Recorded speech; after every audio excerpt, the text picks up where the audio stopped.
Hi there, Buttercups. It's Mr. Welcome Rogers. back to another edition of Love in Action Deconstruction Junction.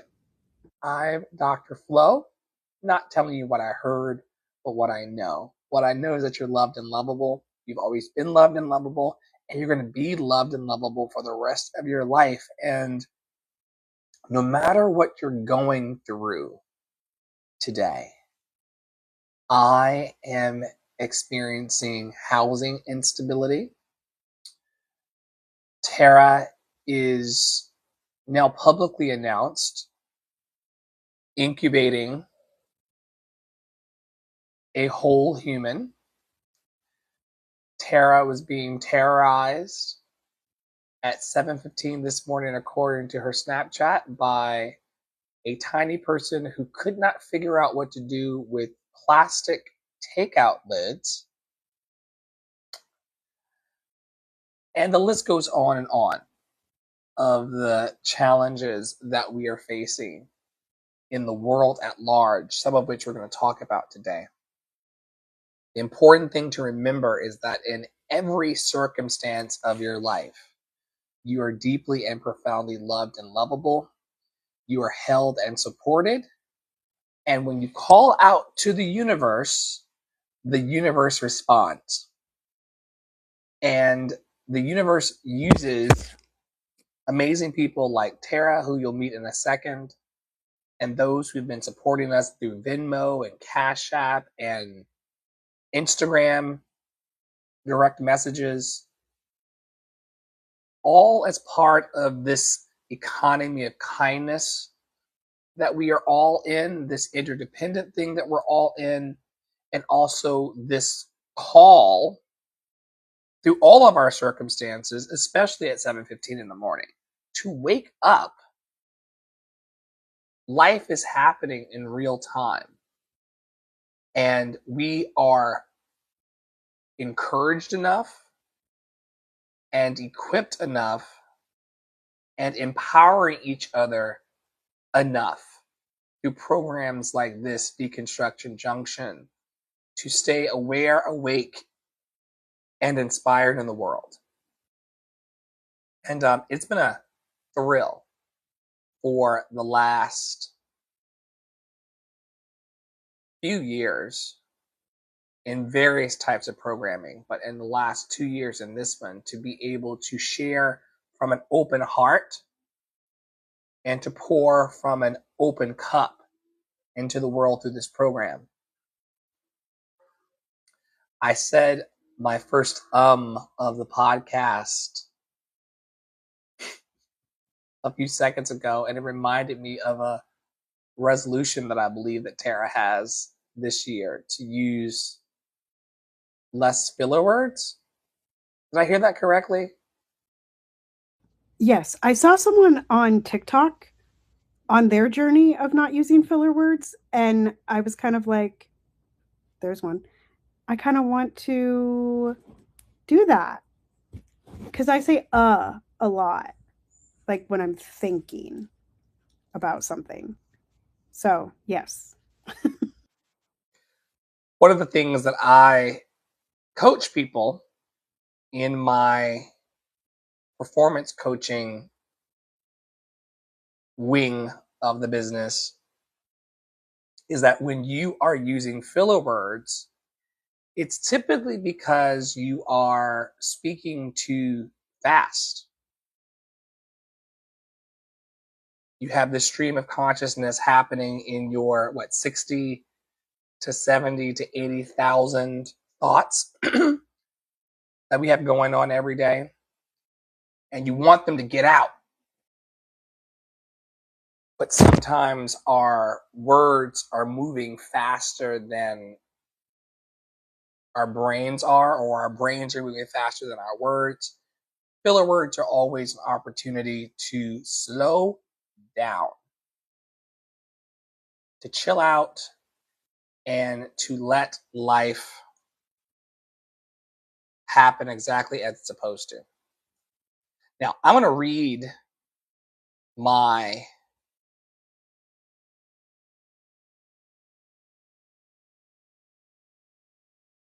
introduction today because I'm supposed to be working on doing more of that.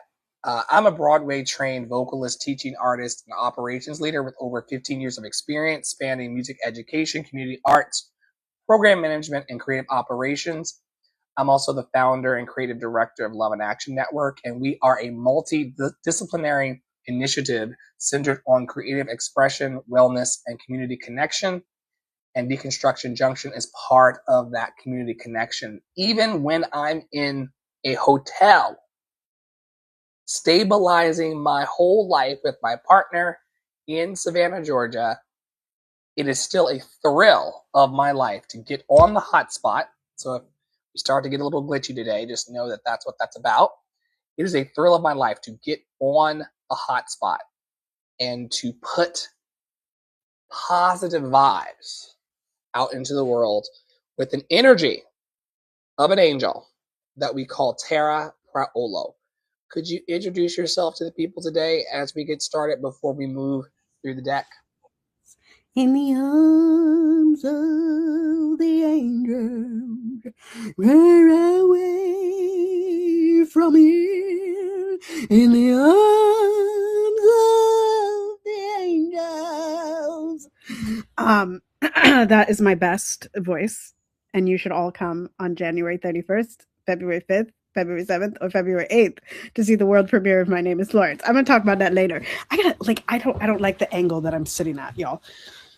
Okay, there. I'm Tara Priolo. I am your resident Black, biracial, multi-passionate musician. I had that trouble this morning when I was recording Boost. I was like, who am I?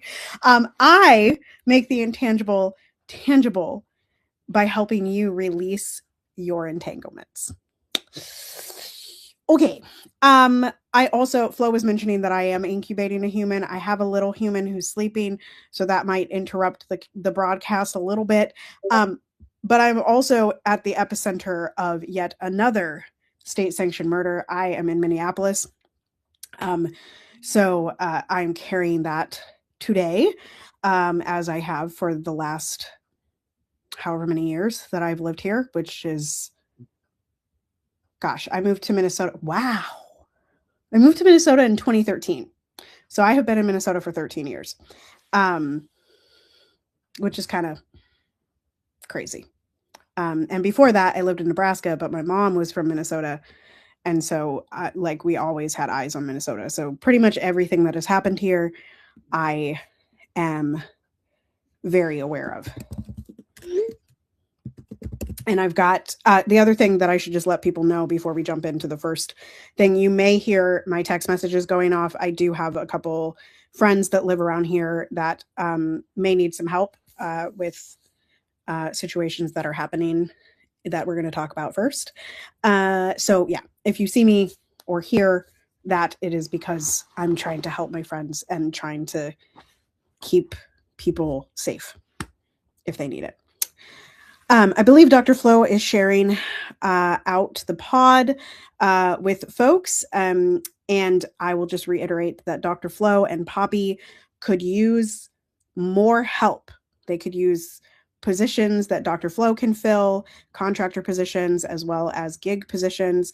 Dr. Flo could use some students. And of course, donations are always welcome. There is a merch store. There is the music. You can pay for the Loved and Lovable Anthem on Bandcamp. You can pay what you want for that and get something in return. And so just, we all need a little help, y'all. Like we all need a little help. And especially in these times. If you are a person that is interested in discussing the world issues, the local issues, your own personal issues, things you're noticing in your environment, we would be happy to have you on Deconstruction Junction or any other facet of this podcast. You can just go to lovedandlovable.bio.link and drop us a line, and we will get you into the process, and you will have your name there on the screen. I want to hop in and also say thank you to everybody who has contributed. I know that we've got some friends who are passing through on YouTube and Facebook watching today. If you'd like to comment and have your comment shared on the screen, you can go over to my YouTube channel and comment there, and we'll put them right on up. And also, heartfelt thank you to everybody who has once again sent the cash apps, called and said, I love you, I support you. Venmos from the West Coast, all of it's just sitting in a pot to help us continue to stay out of harm's way as we were pushed into the streets of a city that I've never lived in before, which was nuts.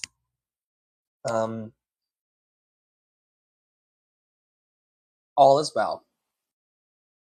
All is well. Everything is working out for our highest good. And out of this situation, only good will come. And we are safe. All is well. All is well. Everything is working out for our highest good. And out of this situation, only good must come. And we are safe in the world. All is well. All is well. Everything is working out for our highest good. And out of this situation, only good must come. And we are safe.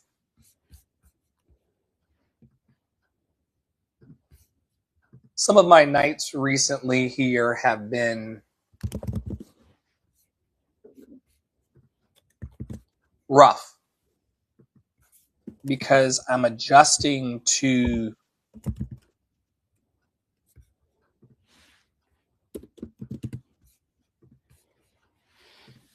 the anguish that I feel inside about my present situation. Thank you, Tara. But I'm also adjusting to what we are seeing in these TVs in our pockets. Which leads to the ICE murders. And I put murders because we're going to talk about two specifically today. But before I get into the specifics of that, I would just like to say that we do know, I've seen two different numbers. I've seen 32 and 34 people that have died or been murdered by ICE in the last year. So while we're talking about these two currently, and that I believe that's probably a very light number. Oftentimes these people are just lost in the system, and we don't really know the whereabouts. Like, y'all remember Dr. Ian Roberts? I haven't heard anything about Dr. Ian Roberts for a bit, and I believe there were court hearings in December, and I've seen yeah. So, just know that the federal government and ICE are working to hide all of this and cover it up. And so there's probably much more that we don't know. And I also just want to say,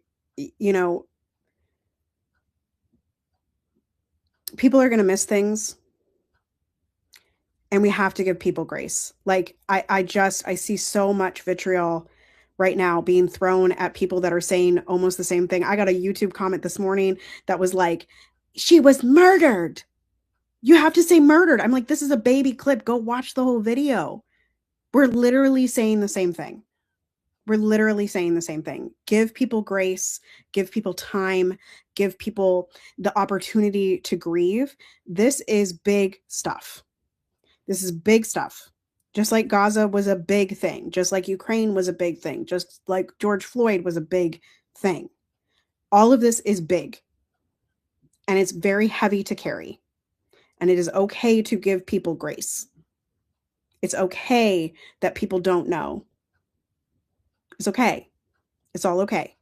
So we're going to talk about Renee Nicole Good, and we are going to talk about Keith Porter Jr. today. First up, we're going to talk about Renee. I know a little bit more about Renee than I do about Keith because information is just coming out today about Keith. So if you want to bop ahead, there is a video, I think. Before I bop, I just want to let y'all know, I looked it up. Ian Roberts, the former Des Moines public school superintendent, who was arrested by U.S. Immigration and Customs Enforcement, also known as ICE, the bullies, murderers known as ICE, in September 2025, is currently in the custody of the U.S. Marshal Service in the Polk County Jail in Iowa. He's awaiting a federal criminal trial. Roberts, a native of Guyana, who had a final order of removal and deportation issued in May 2024, faces federal charges for possessing a firearm as an illegal alien and also making a false statement for employment. They say that he falsely claimed U.S. citizenship on his I-9 form. He's pleaded not guilty to both charges and is contesting the validity of its immigration proceedings. The trial date is set for December 1st, 2025. That was what came out of the internet. From what I read most recently, he is in a pre-trial right now, with the court set to extend his process from December 15th with a good faith resolution deadline of January 12th. Okay. Plea notification deadline is set for January 28th, and the federal trial is set to begin on March the 2nd. Goodness. Slow moving. So we will click forward. You get paid by the hour, you know? I guess. And there should be a link that this goes to. And then I'll explain some of the things that are happening in the city.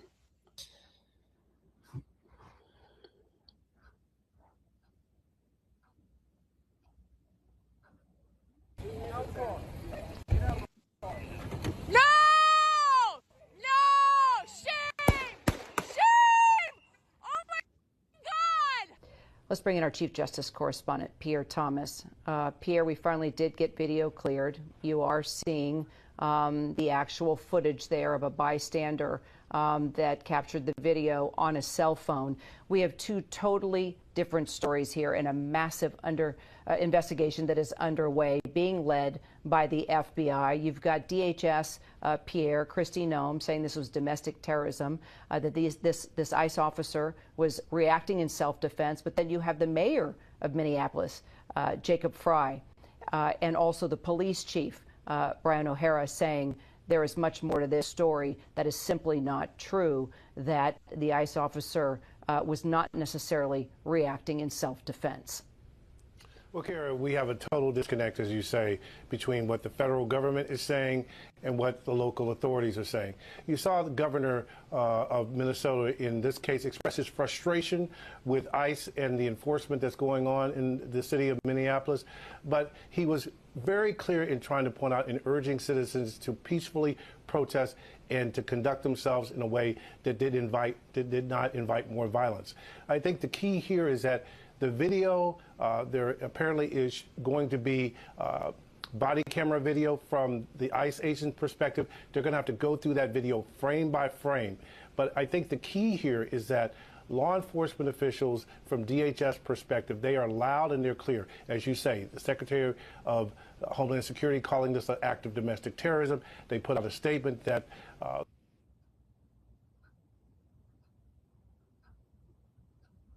I'm sorry. We can complete the video. I just need, and this may be the wrong time to ask this question given what we are experiencing collectively here in this podcast and live stream, and also what we're experiencing in the world. But I do have a very serious question about this. Where is the rest of this man's mustache? I was wondering why his glasses were like his glasses are like tiny. Like, look at it. Look at how tiny, like they're like tiny lenses. I don't listen. Maybe he had somebody had an accident with it. He has a. The woman was using the vehicle as a weapon to try to run over the ICE officers, that there were ICE officers injured. All those things now have to be investigated by the FBI. Also, the state police officials will be involved in this investigation. But, Kira, what you've seen over the last few months is as ICE expands their efforts across the country, tensions in the communities are rising. And there has to be, going forward, it would seem to me, more education about how people are to conduct themselves in these situations as well. But again, the investigation will have to determine exactly what happened. In this case, split-second decisions are being made, but also we don't have any information from the woman's perspective and what she feared was going to happen to her as well. We do have a perspective from another woman, which was her wife, who was in the car.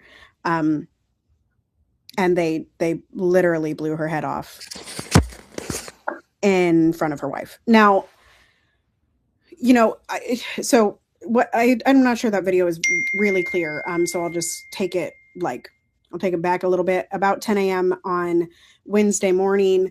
And let me back up a little bit further. So over the last 6 months or so, things have been escalating between Minnesota's state government and the federal government. Mostly because Trumpykins is mad that Walz said some things about him on the campaign trail when Walz was running with Kamala.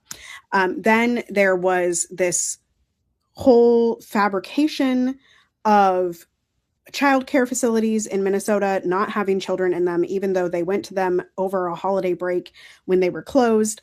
And that was because of Nick Shirley, who was working with the Republicans that are state officials here. And the federal government retaliated and pulled funding from childcare. And also there was a fraud case from 2021 that was actually already done and prosecuted. The people are in jail in 2023, but it was re-brought up by the federal government to essentially justify sending in troops to Minnesota to quell the Somali community is what they were targeting.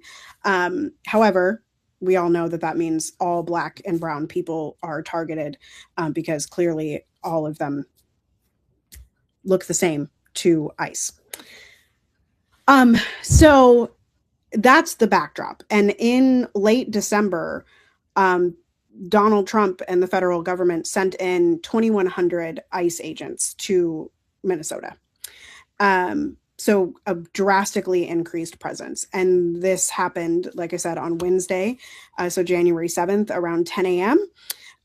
It's a little unclear because the cameras didn't, the videos don't really show what was happening prior, but we do see in some perspectives of the video, Renee pulling out an ICE vehicle, literally almost slamming into her. She stops. She goes to wave the other ICE vehicle past. The truck, this second vehicle, stops. All of the agents, which is 4 or 5 agents, get out of the truck.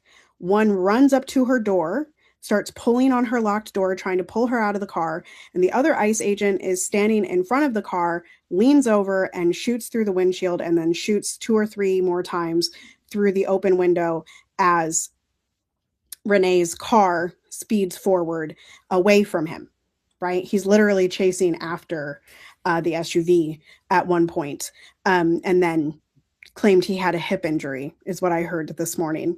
He has a hip injury because he got hit by the car, which he didn't get hit by the car. Y'all can go watch the video. So Renee had 3 children, but there's one that's being focused on right now because he is technically an orphan. He's a 6-year-old. And his father died in 2023. And while he has been living with Renee and her wife, it seems that there may not have been an adoption established with her wife. And so that the child is getting a little lost in this. And I hope we'll be okay. I hope people continue to talk about the child in this situation. Now, also the same day,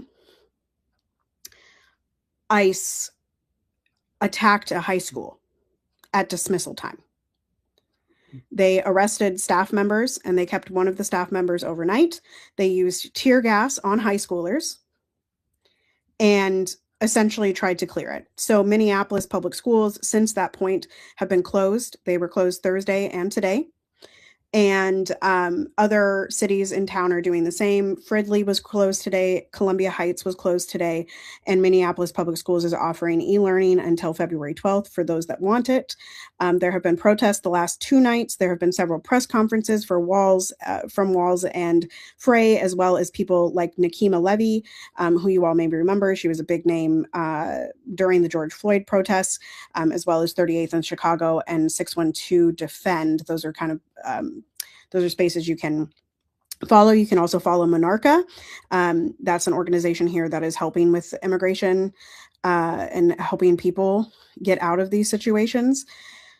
Yeah, that's kind of where we're at right now, is essentially like these people are attacking the schools and they're killing people in broad daylight and just trying to stoke fear.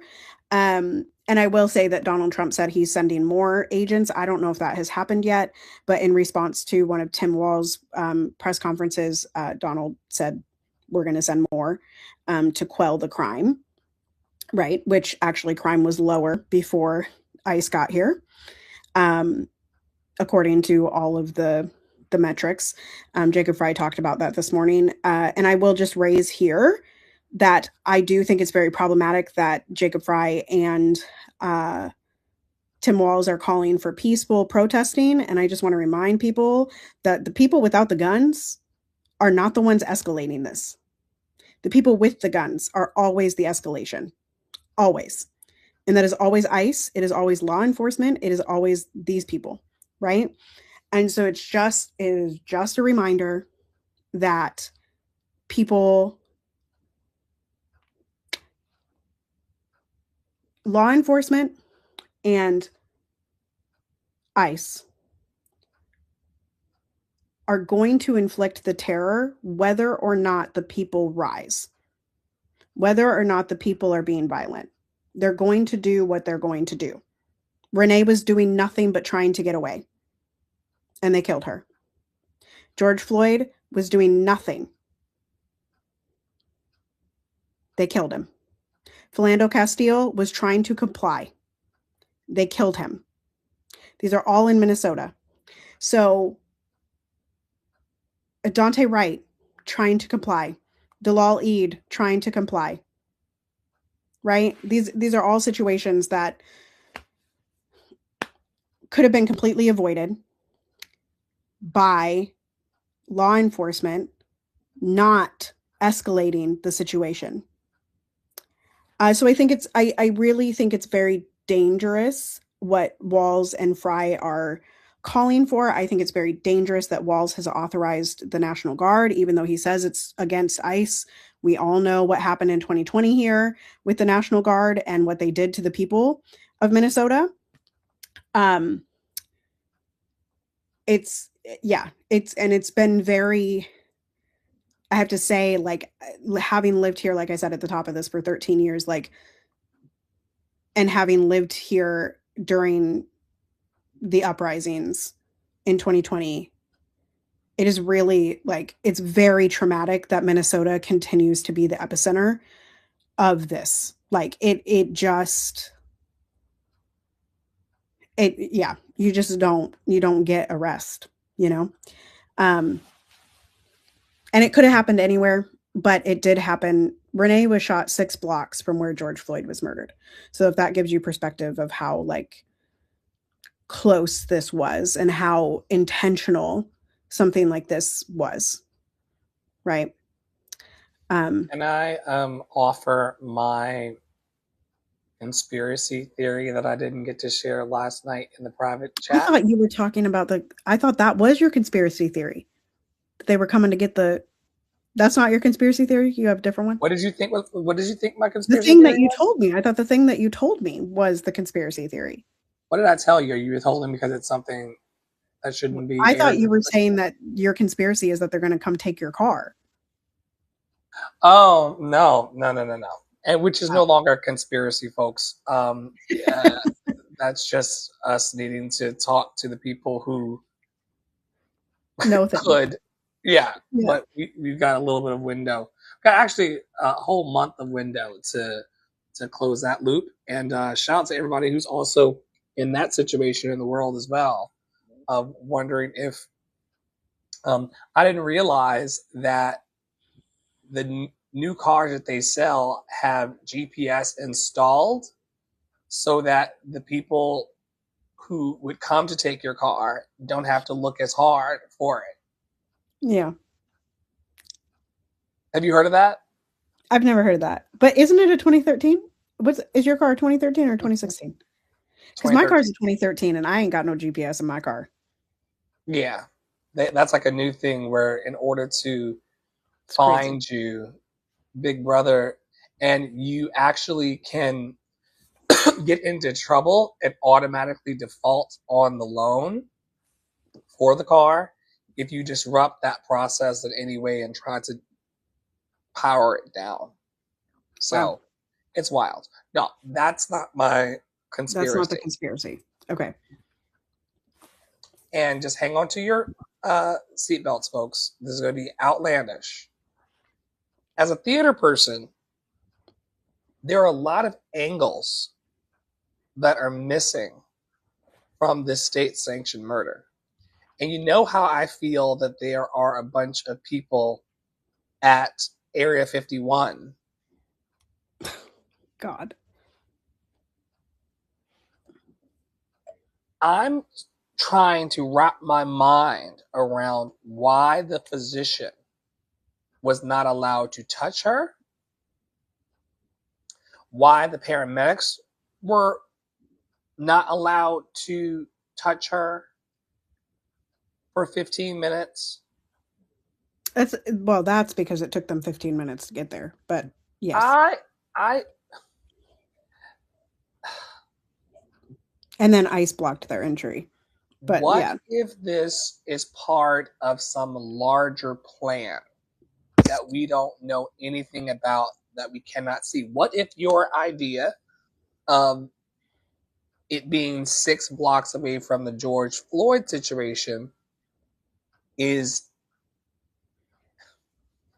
I cannot get away from the fact that the ICE officer approached from the back of the vehicle, walked around the right-hand side with his camera, actively filming the people who were protesting against him. And then with camera still in hand, filmed himself putting a bullet through the windshield and also firing multiple rounds into the vehicle. And while that's very compelling, and it probably went the ways that we all believed it went, I just wonder if it's part... I mean, it is part of a larger psychological operation to make us all fearful of standing up for what is right. That is unavoidable.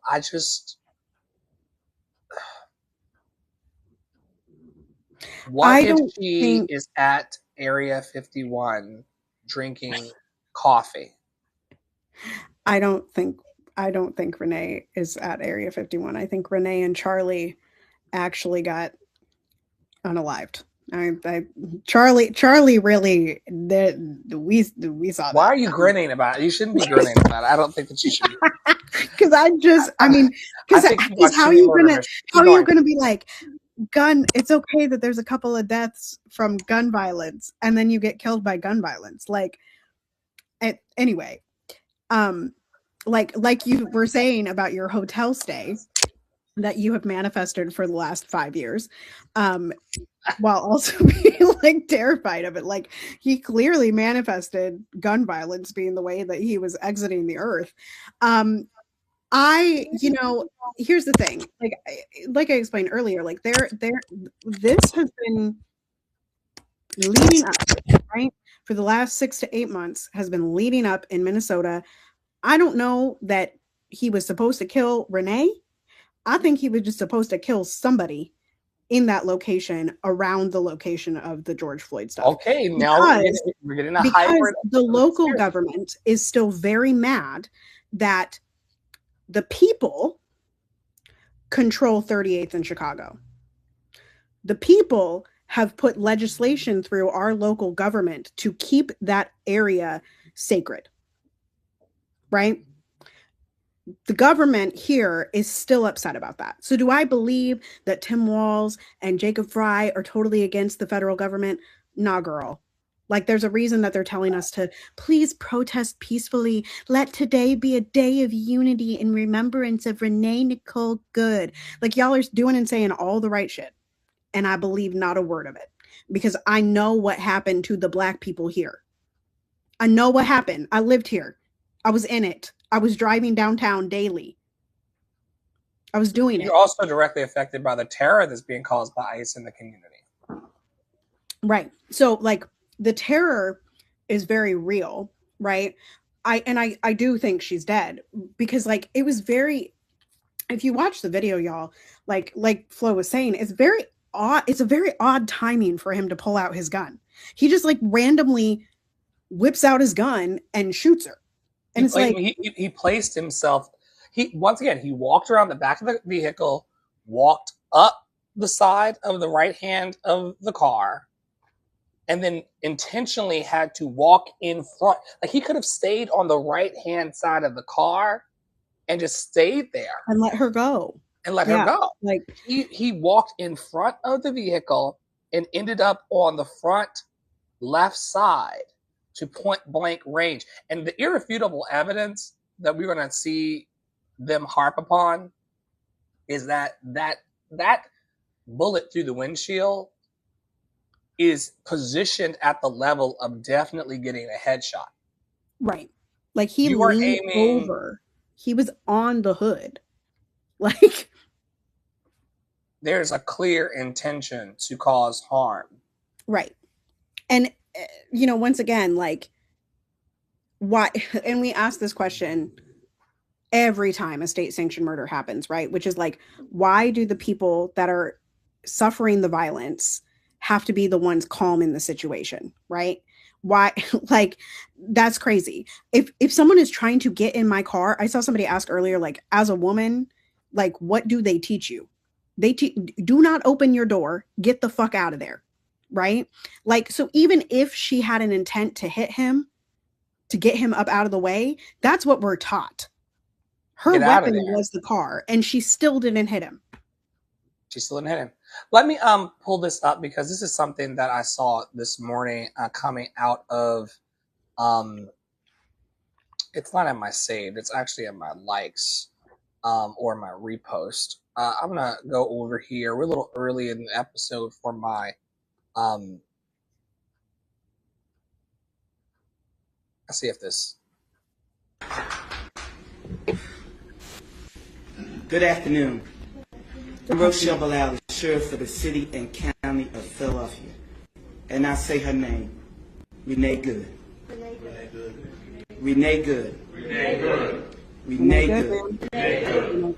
This should not have happened, but we're here today. Let know that law enforcement professionals, real ones, not the fake made-up ICE, probably Trump's new army to attack citizens of the United States. Did you hear what I said? No law enforcement professional wears a mask. None. None. Those that come into our communities wearing a mask to commit crime, thank God for our district attorney, Larry Kraftner, who say he's going to lock them up. And I'm saying now, we are not going to whisk you away for them to hide your identity, because when you do it there, you're getting arrested there. No whisk away for them to hide you. None of that here. None of that here. Yes, ma'am. Law enforcement professionals do not shoot at moving vehicles. I'm not saying fleeing, because she wasn't fleeing. She was getting out of the way. Law enforcement professionals do not stand in front of moving vehicles invoking an action that is illegal. Yes, ma'am. No, we don't. And so we stand here today with all those who stand against the made-up, fake, what you can call ICE professional law enforcement. I don't call them none of that. I call them made up, fake, wannabe law enforcement. Because what they do is against not only legal law, but the moral law. So I'm with the DA, and we will work with them. If any of them want to come in this city and commit a crime, you will not be able to hide. Nobody will wish you off. You don't want this smoke, because we will bring it to you. No, ma'am. I don't want it. And the fake, whatever they call them, because I can't say the name, but the criminal in the White House would not be able to keep you from going to jail. Renee Good should be here today. And to her family, we are saying law enforcement professionals are not the ones here in this city that would do that. Amen.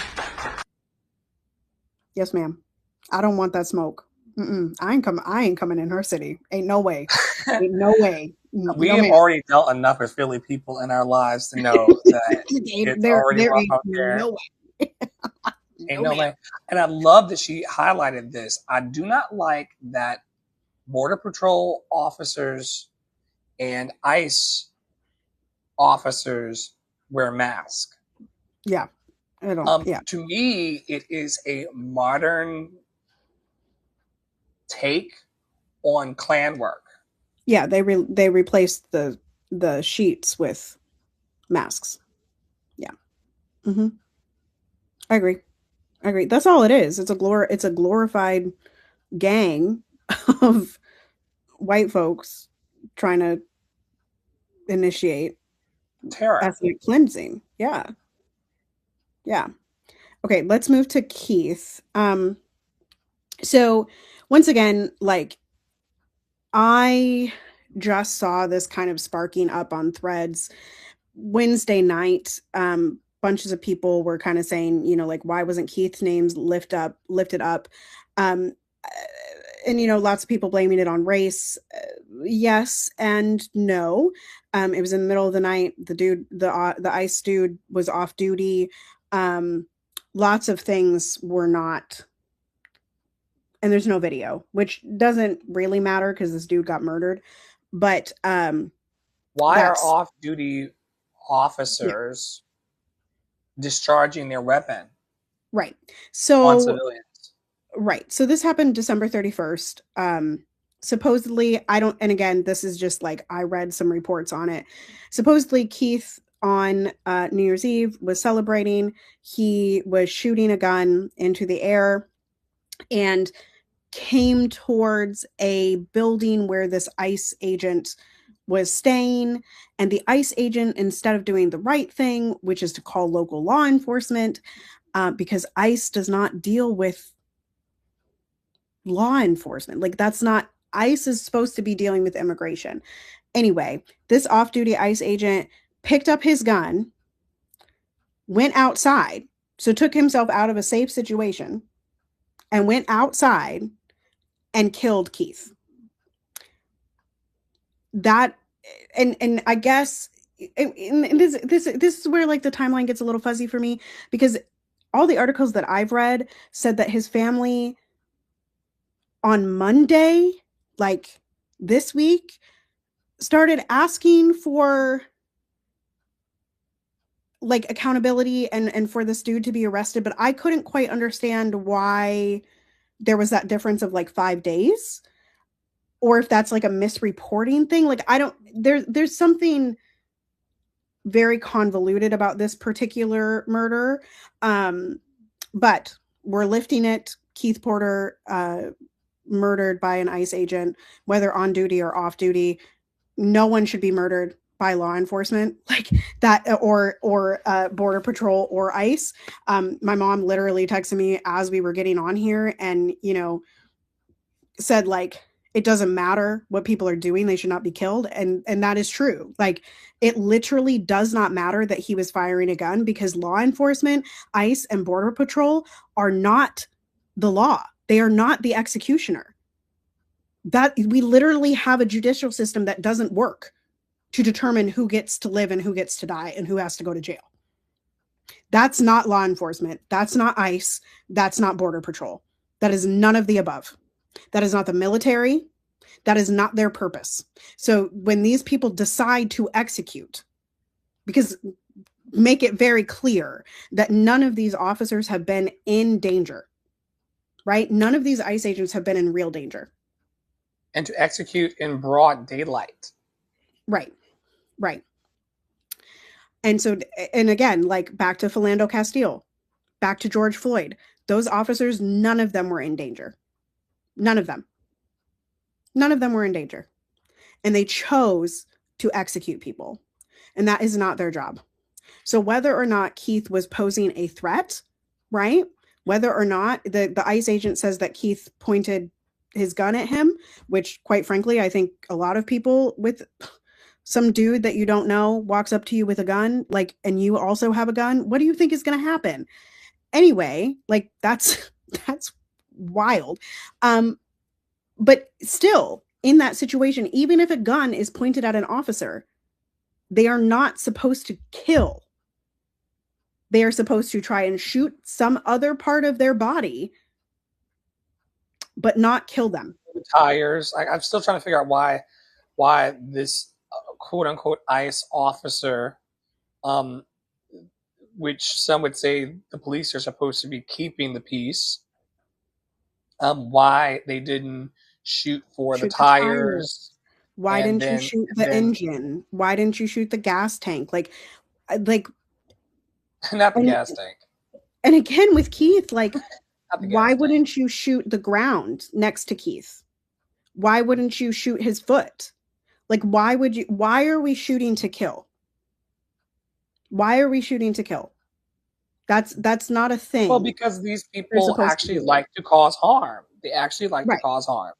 Right. And they're getting paid to do it. Speaking of which, I'm glad you said that. Not glad that you said they're getting paid to do it, but I looked this up. Here's from a good old Google search with the AI overview. U.S. Immigration and Custom Enforcement is primarily funded by the U.S. Congress through the Department of Homeland Security, DHS, through their budget, with recent legislation providing massive increasement for detention and deportation, largely funded by the One Big Beautiful Bill Act and DHS appropriations bills. This funding comes from the U.S. federal government, and it is allocated for operations, detention facilities, personnel, and technology, with significant portions going towards enforcing immigration laws and detaining immigrants, making it a major federal law enforcement agency. This is state-sanctioned murder. The people who we're not talking to enough, because I've not written a single thing, and some would say that I need to be moving in that direction. The fact that we as citizens are not applying pressure to our Congress, representatives, and senators to stop the funding of our own murders is a very interesting situation that we as citizens are placing ourselves in. There are scripts out there. If you all would like them, you can call local officials, you can call state officials, you can call federal officials, senators and House members, House representatives. There are scripts out there if you would like to do that. But this brings up a point that, like, there's a lot of people online right now that are like, it's actually Obama's fault. It doesn't matter whose fault it is. And yes, Obama did deport people. And yes, ICE was created under Obama. That is all true. That is a very true statement. It is not good, right? That's ICE not a good was thing. created under Obama? In its current iteration, ICE was created under Obama. Yeah. And Trump has just taken advantage of it. Biden did nothing with it. Kamala did nothing with it. Trump did nothing with it the first time he was in office. Like, so, and again, like, not like it doesn't actually matter because we're dealing with the situation in front of us, right? Obama was president almost 20 years ago now. He was elected in 2008. It's 2026. It's 2026. And so we have lived with ICE for 20 years. For 20 years. We've let it continue, right? And so, yes, call these people, but also know that like some of you out there really believe that the Democrats are going to save you, and the Democrats created this. The Democrats have continuously allowed it to happen. The Democrats continue to fund it when they have majorities in Congress.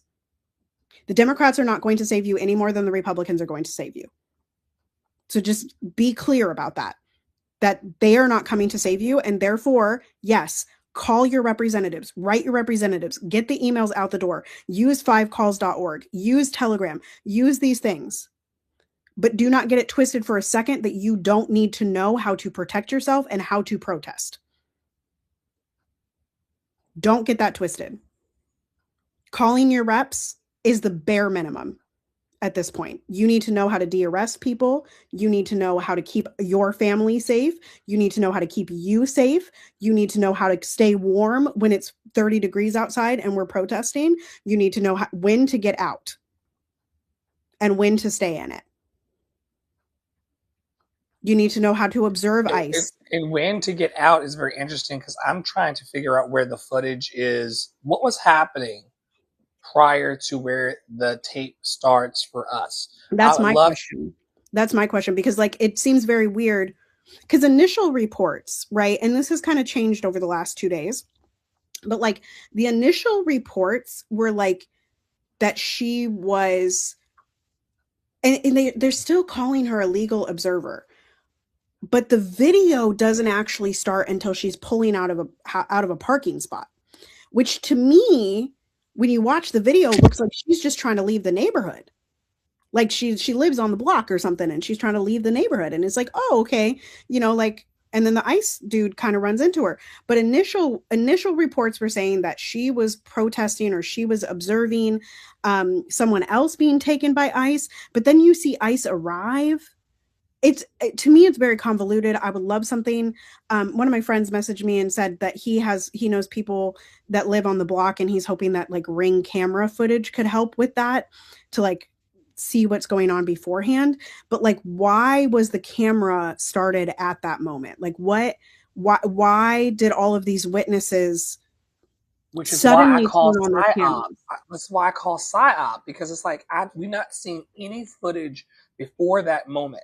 Now, some are reporting that she was obstructing ICE from passing down the street, which she was using her vehicle as a which is also barricade. not true, because there was a whole half a road. And one ICE vehicle does go past. But also, there's that white van that you see, right? Not one of the ICE vehicles. The ICE vehicles are silver. There's a white van. She tries to turn around the white van, but there's a white van in the middle of that lane. And I'm like, why? And with its back doors open. There's something that we're missing in the pre. Is it the van that took her to Area 51?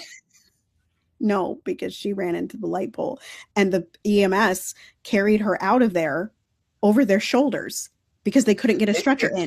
They carried what looked like a body. According to AI.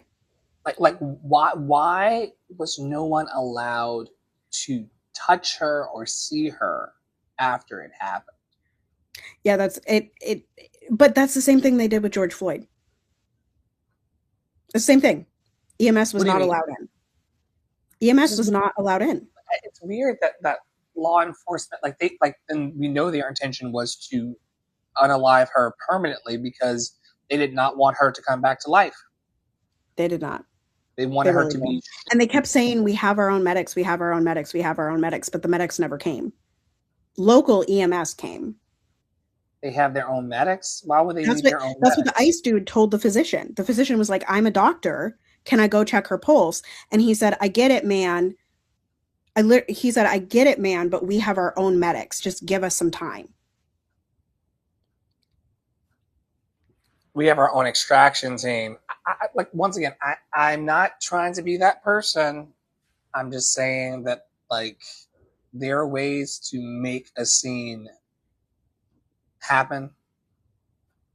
Right. As theater people, we know that there's a way to make a scene happen. I just feel like she was definitely unalived because that wife was distraught. You seen that video? But she wasn't distraught in the vehicle with the body of her. Like, I'm not sure you'd be able to get me away from the body of my partner. I don't know. I don't know that I'd be like, I might be freaked out that like somebody's head was blown off next to me. Wouldn't you see the way Erica Kirk reacted to her husband dying? Do you think she didn't want to go see him? She wanted to see the fake hand after they dressed him up. She wanted to get her marks on the stage so that she could enter and not get hit by the fireworks coming out for her Turning Point debut. Good Lord. Okay. I'm going to do one of my threads post. It's what a time.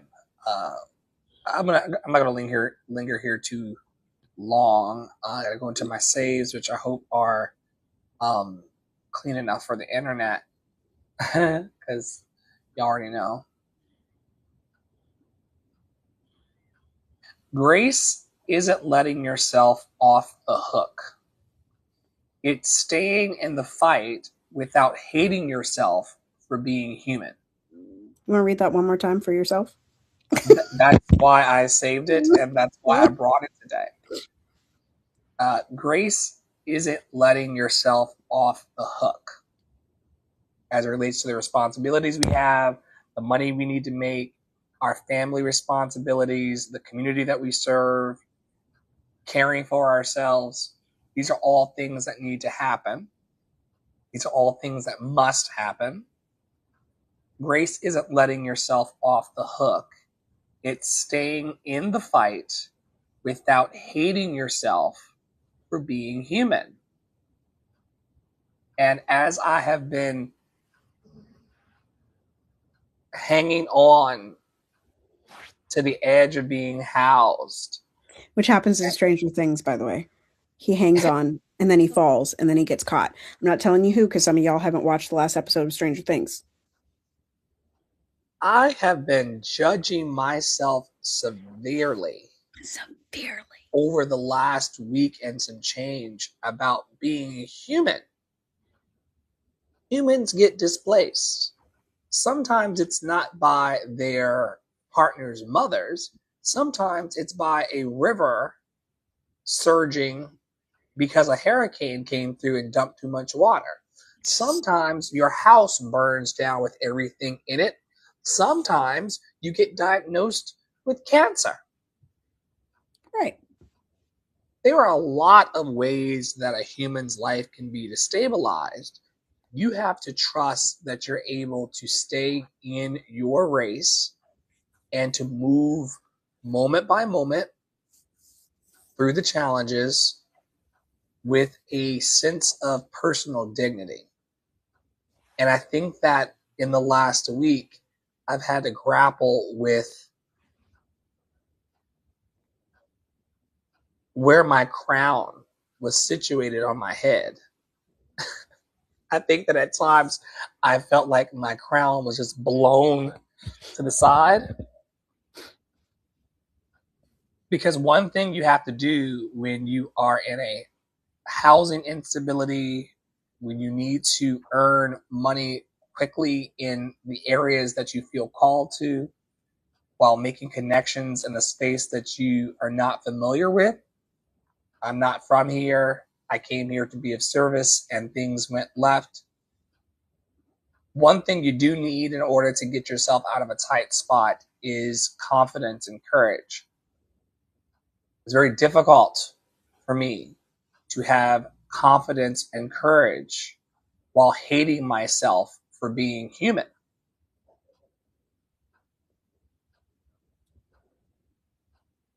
We cannot push against human things that happen to us.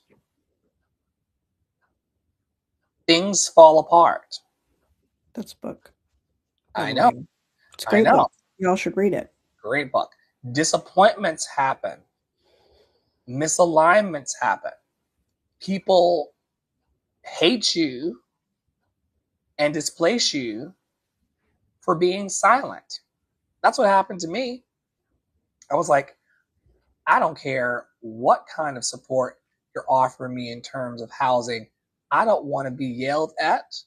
I don't want to be called out of my name. I don't want to have the lights turned off or the heat turned off. Like, I don't want to go through any abuse in order to be helped. I don't think that that's a necessary price to pay. And there are a lot of people out there who believe that suffering or putting up with abusive behavior or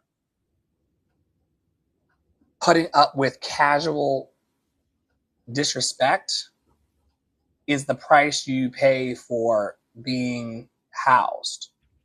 I stopped talking to that lady in October because she really wanted to destroy my tender heart. And it took her a few months, but eventually she decided on New Year's Eve to sink my battleship, or to attempt to sink my battleship. She didn't know that I had support through Tara and a vast network of humans who love me and want to see me okay, because they believe in my dreams and they believe in me and they believe in what I'm trying to do here. Not trying to do, what I'm actively doing on the planet. But as I was being displaced, I began to hate myself for being displaced. I began to hate myself for standing up for what was right. I began to hate myself for creating a tear in Poppy's family.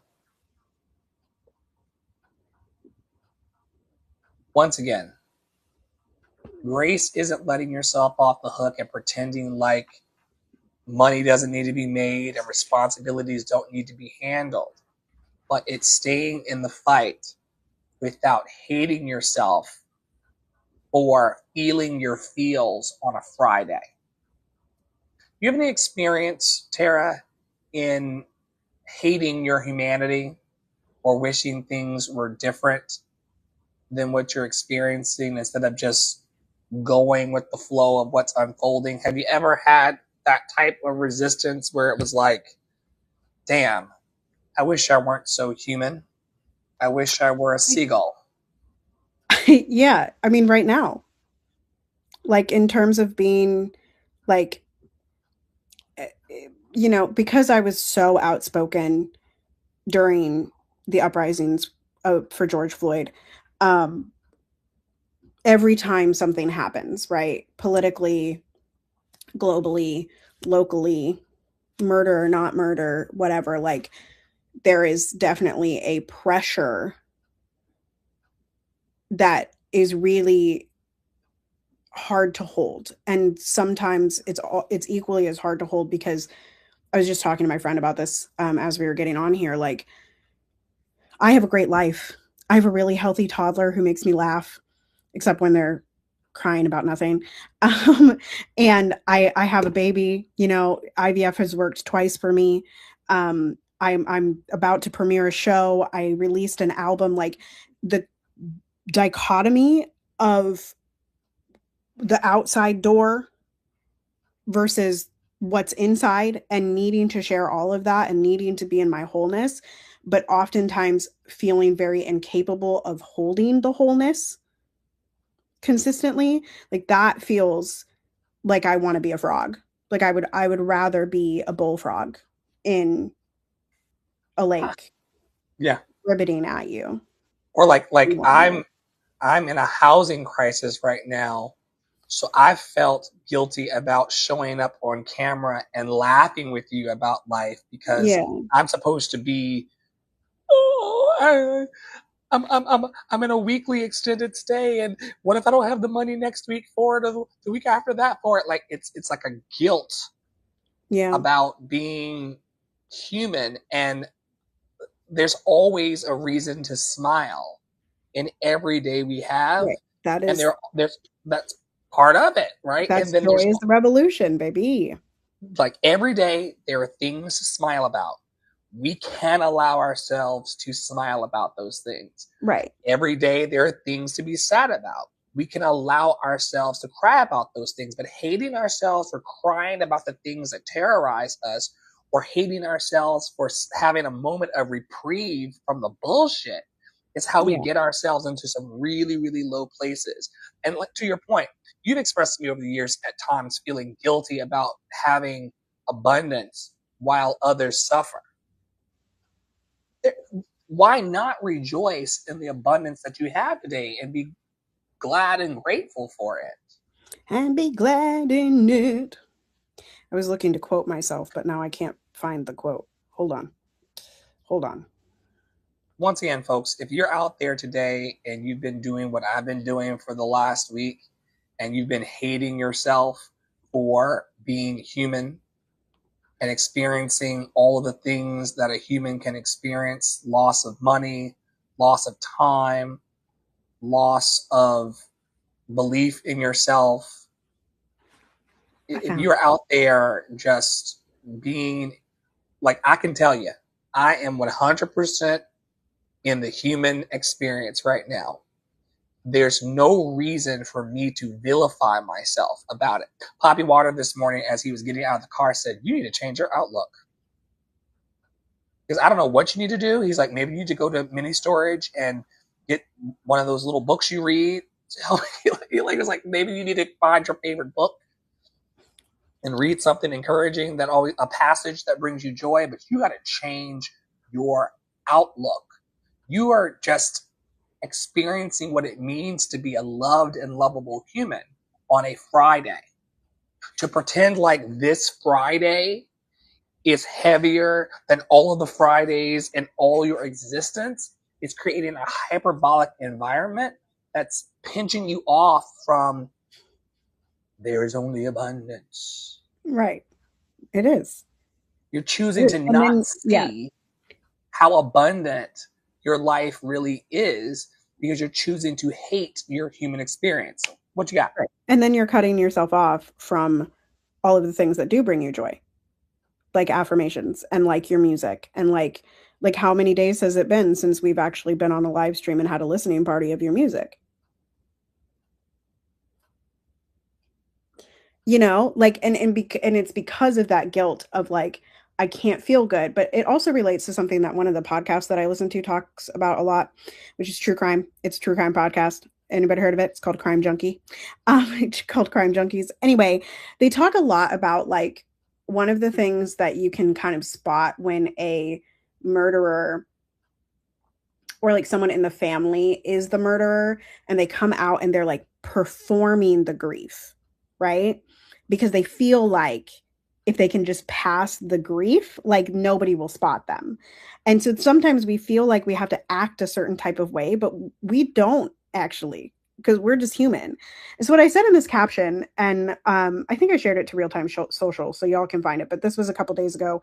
It only got 1 like on Instagram. Y'all are mean.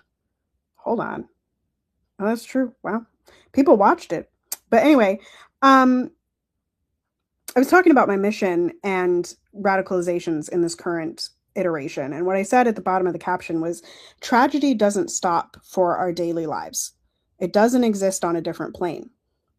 Joy doesn't stop for our daily lives. It doesn't exist on a different plane.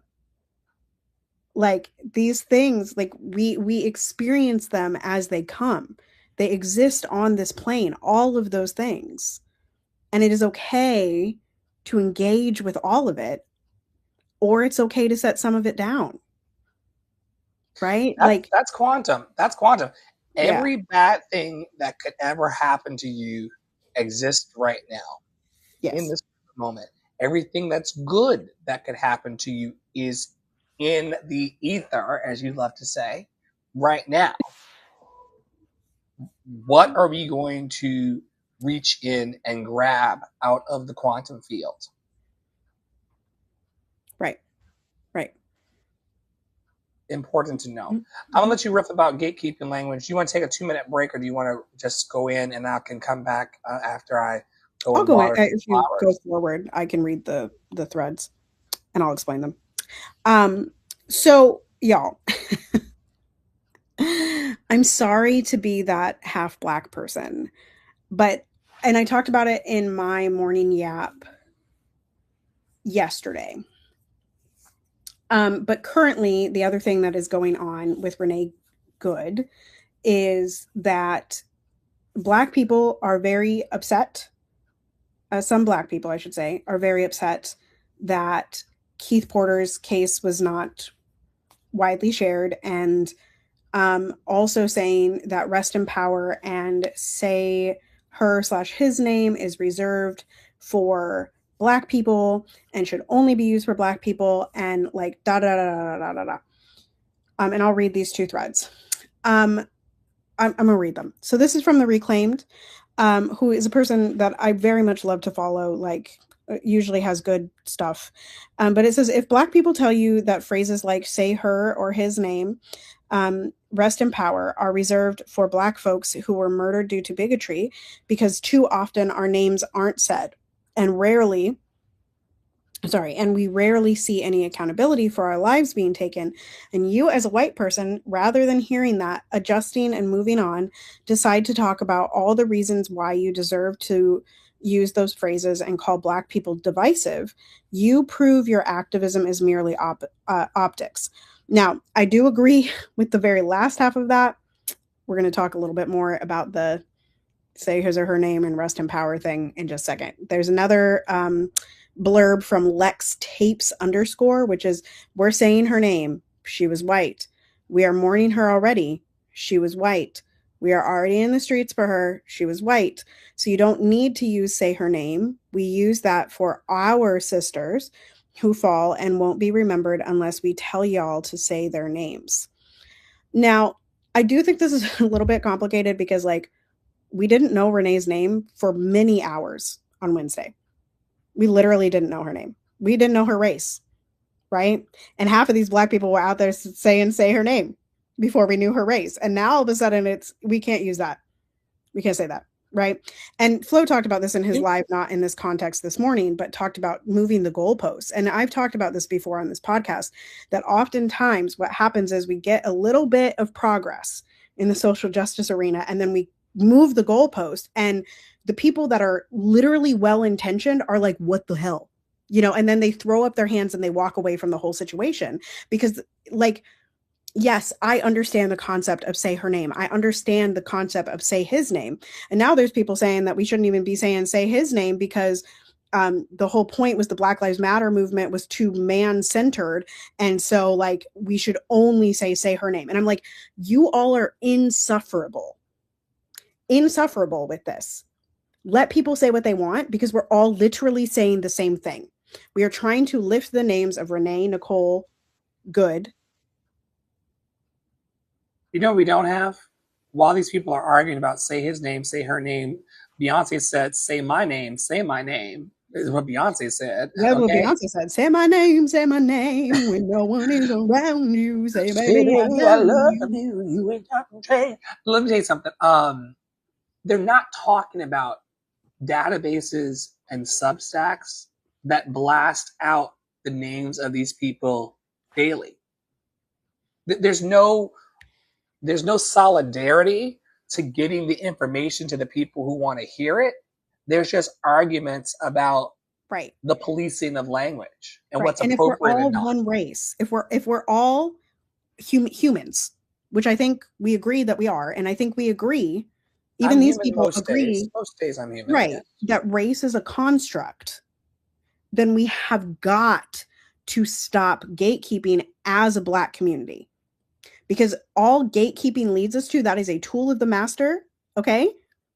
All it leads us to is what Israel is doing. It leads us from being the oppressed to the oppressor. And I don't think that any of these people want us to be oppressors, but they're arguing about the wrong thing. This does not increase calls to Congress about ICE, to try to get ICE off the streets. This does not save anyone. It's just an argument about words that are owned by no one. No one. It's crazy making. And I've seen like hundreds of these posts. I've seen videos, I've seen threads, I've seen Instagram posts, I've seen like these whole doctoral theses on why we shouldn't say her name for a white Theses of theses. theses with a TH. The feces of theses. The theses of feces. Theses of feces. So yeah, this like really, it really ticks me off because it like, it's exclusionary, right? And like, that is the game of whiteness. Whiteness excludes. And so like, for me, we're just playing the hand of the massa, and we don't need to do that. They're going to play the game anyway. So stop aiding them. It's just like, and I know y'all wake me up when you want a human first awareness network. When and when y'all you actually want to be free. Yeah.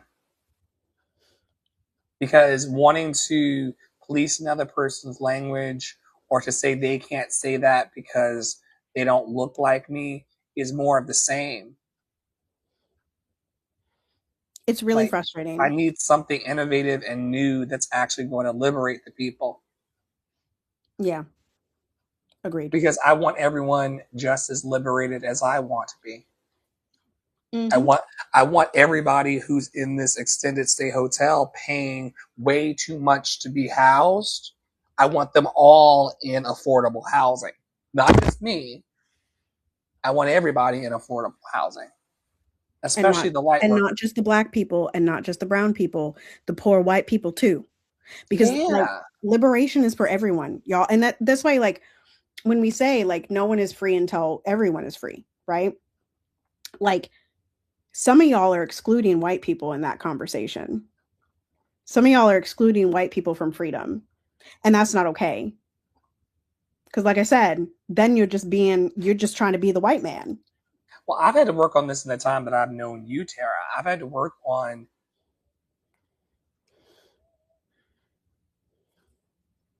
eradicating this idea that every white person I see is against me. Right. Because unless a human gives me an inclination or indication that they are anti-me, I have no reason to put that energy out into the ether and into the world. Right. And for most of these people, most of the white people that are saying say her name, they're not the same ones in the comment section, like using it as derogatory or, you know, as performative activism. They're literally just saying it because it's something that they think they learned, and they're latching onto it. They're being well-intentioned, and y'all are slapping them in the face for being well-intentioned. They're trying to be reverential towards life. Right. And y'all are like, no, you can't do that. Say anything else.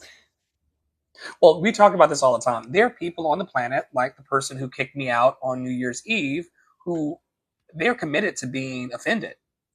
And committed to finding a problem. Doesn't matter what you do, doesn't matter what you say. If a person wants to be offended by you or offended by what you say, they will figure out a way to be offended. Right. What you gonna do? What you gonna do when a person wants to be more committed to being offended than liberating everybody? That was the thing that Poppy and I couldn't understand. It's like, yo, we are here to uplift everybody in this house. You don't want to see it. Right. There are humanitarians out here and light workers and social justice workers that want to see everybody free. Y'all don't want to see that. It's a plethora of yeah buts. But you don't want everybody to be free. It's just a weird thing. Also, you know, I'm going to get all kinds of crazy mail for this or ire for this. There are people who actually want to oppress us actively in the society right now. And by us, I mean anybody who is poor and dealing in financial instability. I'm not just talking about black people. I'm also not going to hold innocent, assigned white at birth people responsible for what their great like ancestor did. It's a weird energy to carry, and I have for many years, especially as as the injustice was continuing to compound and be exacerbated while we were in the house glued to our devices, it was a lot. I mean, I kicked everybody who was lighter than me out my life. Yes. There were offended people like Blessed Sister Linda and beyond who were like, "What did I do?" And I'm like, "You were just lighter than a paper bag and you had to go." That kind of energy is not helpful because it does not bring unity and solidarity that's necessary to overthrow the 1% who are trying to oppress us all. Exactly. And in every locality, we learned it in Lexington, North Carolina. We are now learning it in Savannah. There are a group of people who have the resources who do not give a solitary fuck about you being okay today. Right. Right. And if we allowed solidarity, and by we, I mean all people, because there's white people that won't allow it, and there's black people, and there's brown people, and there's purple people, and there's green people that will not allow it. Okay. But if we allowed solidarity, we actually outnumber ICE, right? And this is the thing, like in Minneapolis, there are greater than 1 million people. There are 2,100 ICE troops. If y'all stop infighting, say that number again. Say that number again. It's there are over 1 million regular, poor ass people in Minneapolis and St. Paul, Minnesota. Try to make that house payment, try to make that car note, trying to buy that food. Right. There are 2,100 ICE agents for all of Minnesota. All, not just the Twin Cities, all. Okay. I'm just focusing on the Twin Cities. We got greater than 1 million. I think it's a lot more than 1 million. I don't know. I don't remember.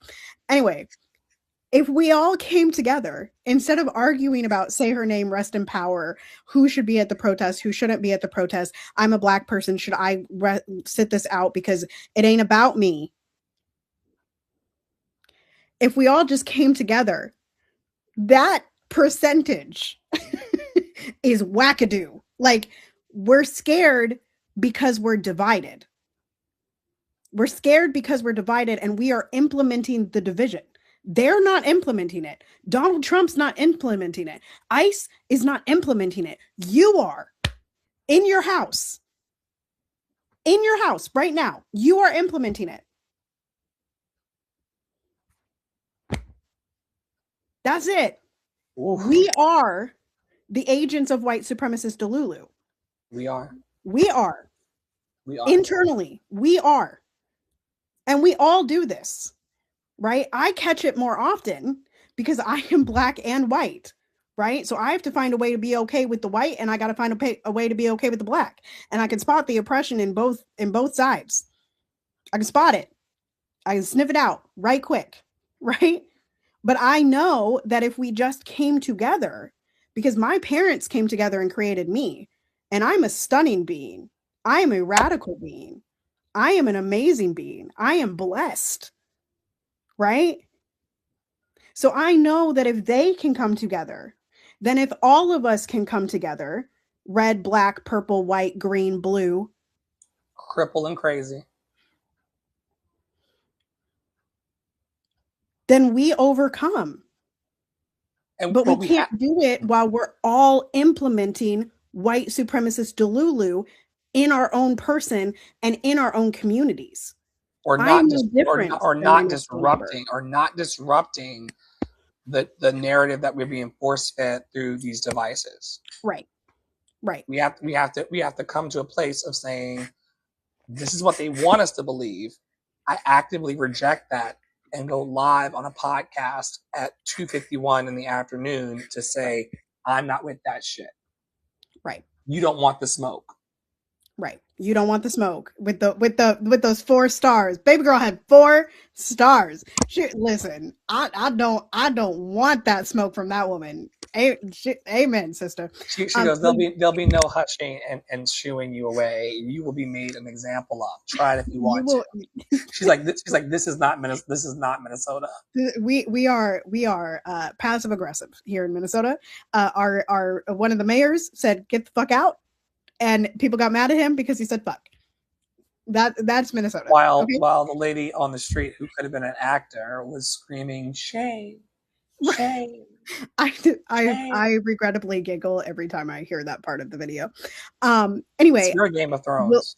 Will you do your threads post? I need 2 minutes to go get the baby, and then I will be right back. Sure thing.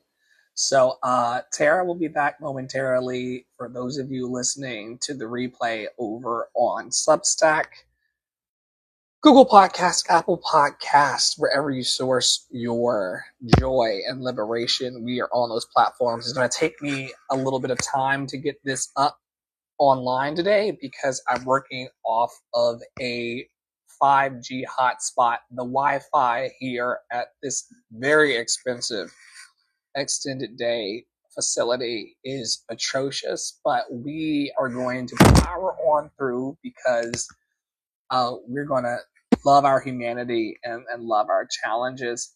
Heading on over to Threads. It's not what happens to you. It's the things that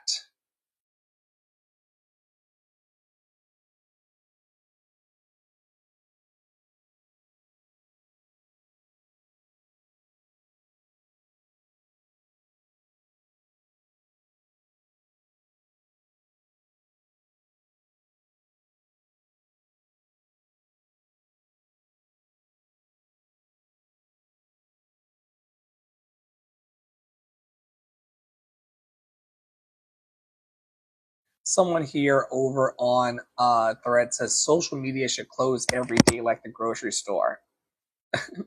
Someone then responds and says social media can close whenever you want it to if you're actually in control of your digital devices. We all have free will, which is so funny here. This free will. Hilarious.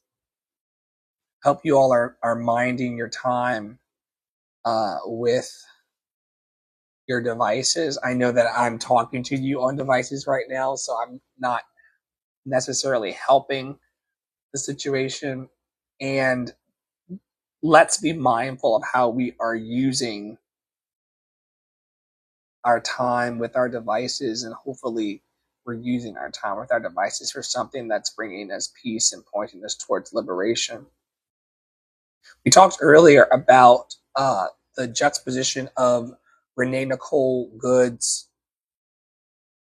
attention being brought to her untimely departure from the planet. Renee Nicole Good's GoFundMe has surpassed $1 million. As of writing this, Keith Porter's is under 300, which is crazy.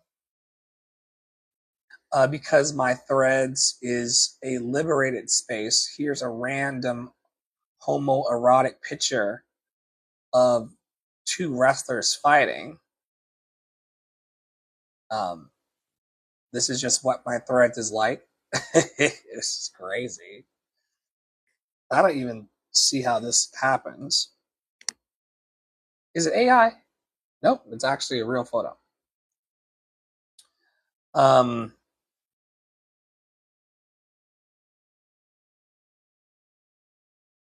Javen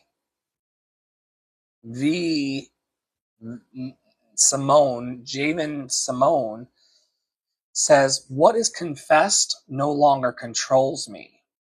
What is confessed no longer controls me. This is the reason why I've battled against the AI and frankly some people in the network about how much to share online about what I'm currently going through. Like, you don't have to tell people that you're in housing instability. You don't have to tell people that you're struggling or that you're anxious and depressed about what you're going through in your life. You don't have to share any of that. They don't You don't owe them your story. You don't owe them that part of you.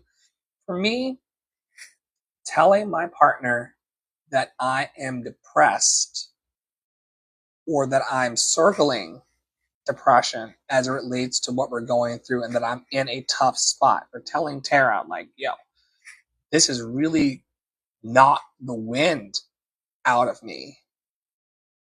I just want to sleep all day, when that's the last thing I need to be doing right now to make the money to get further financial stability for the housing instability. Me confessing these things to people who don't want me to feel badly about what I'm experiencing, but confessing this to people who want to see me win allows these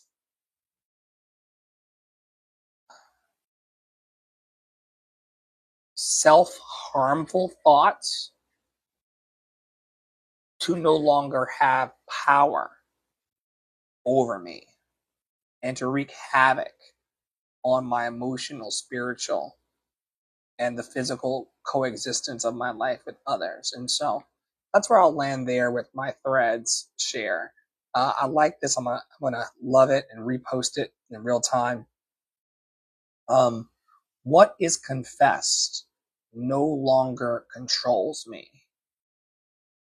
The things that I tell people in earnestness about what I'm going through and my vulnerability about how I feel is a superpower. And I'm not going to see it as anything less than a superpower. How people react to my truth is their business. Me getting, because Tara thought that my conspiracy was that they were coming to take the car. Now, like, we've already put the down payment down. The first payment isn't due until like the middle of February. I was convinced that someone was going to come and take it last night. Had Poppy asking me this morning, is it still out there? Of course, I haven't had a car of my own in like over 15 years. So there's also this fear about having new nice things. There's this fear of having freedom that I haven't felt in the last 5 years or so. Me confessing that allows me to get out of my head and to get on with the work of my life and my heart. And I'm grateful for everybody who listens to the podcast and follows our work and follows our lives. I'm grateful to all of you who allow us to confess. It is a gift to have people to confess to. I'm scared. Send. I'm circling the drain. Send. Just those of us who are in touch with our emotions and are seeking emotional sobriety and stability recognize that just voicing the needs and voicing the concerns often takes the power away from the fear that we feel. Because the people in my life go, all right, you're scared, you're afraid. What are you going to do about it? How do you want to create conditions for a better coexistence with the universe that you're in? Now we're going to let Tara have a... Yeah. Hey, y'all. With...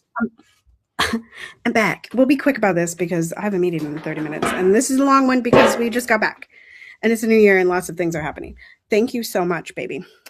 Piper was rearranging the dog water bowls. So we had to fix that really quick. So the other thing that the federal government is doing is, in fact, bombing countries. I don't remember if we talked about Nigeria, but they did bomb Nigeria on Christmas Day. Love that. And then because oil, also because oil, Donald Trump decided that we should go into Venezuela and capture their president and his wife, and then say we are running the country, to which the vice president, acting president, said, no, we only recognize one president, Maduro. And don't get it twisted, y'all. Maduro is not a good dude. He's not a good dude. He's a dictator. He's not a good dude. However, countries aren't supposed to kidnap other countries' presidents and stuff. Like, we're not supposed to do that based on international law. The latest that I saw was Donald Trump was going to try to leave a bunch of like world organizations because he wants to do what he wants. And they're all related to the UN, which calls people out on illegal criminal activity in the world. So he doesn't want to deal with that. As the lady said earlier, he doesn't want that smoke. So yeah, that's what happened. It happened, I think it was last weekend. I think it was maybe like January 1st or 2nd that it happened. So it the president, I think, is standing trial here in the United States. And we'll just kind of see. Which I find to be extremely ironic because we don't hold our own citizens accountable for their crimes. So it's very weird that we would go into a foreign country and extract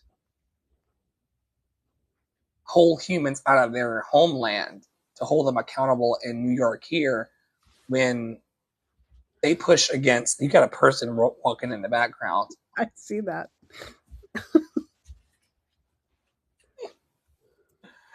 I'm not sure if you know it, but you're not home alone. I didn't know. There's someone in the house. It's just very weird that we pick and choose who we want to hold accountable, but we know that this is about the oil.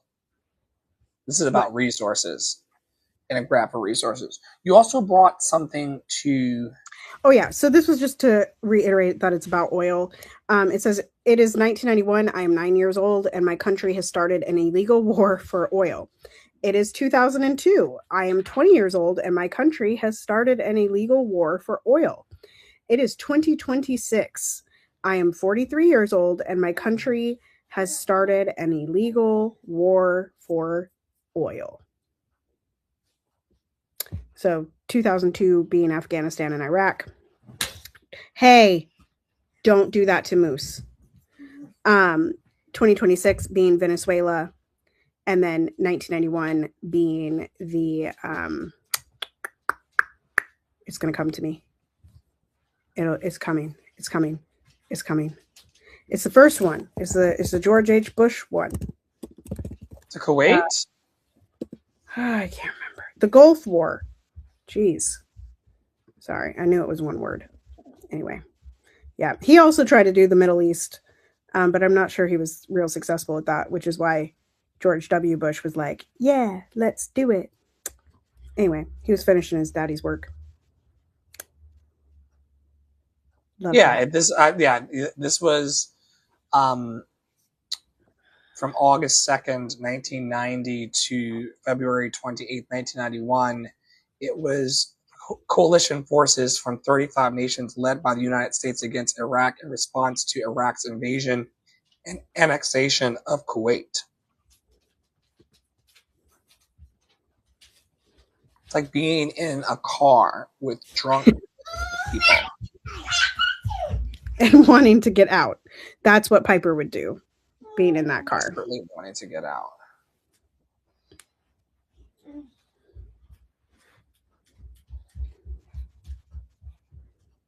My precious life will not primarily be used to convince folks racism exists. My precious life will not primarily be used to convince folks racism exists. I'm stepping into what's next for me. Javen Simone says, I pray you do the same.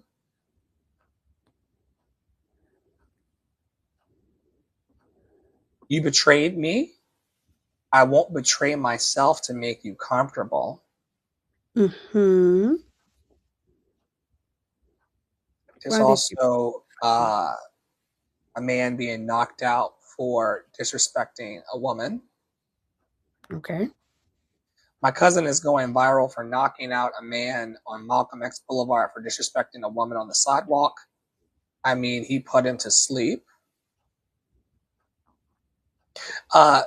Man Danique says Threads is slowly being overrun with media. Do you think that's true? No, I mean, I see PBS and then I see Bring Me the News, but I follow Bring Me the News, which is Minnesota news. Do you see? I mean, I guess I've seen CNN and ABC, but I don't see them very often. I see those more on Facebook. Creative people have a tough time sleeping.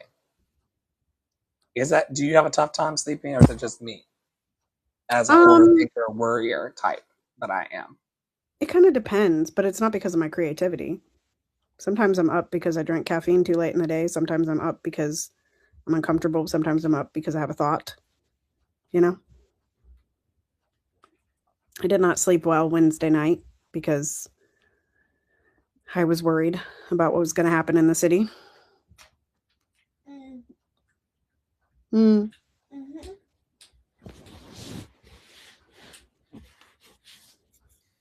You don't wait until death to become a good ancestor. That's what Poppy would say. Mm-hmm. And here is, well, I can't do that, but just know that Bruno Mars returns with a new single hit, I Just Might. But I can't play it here because they'll mute me out.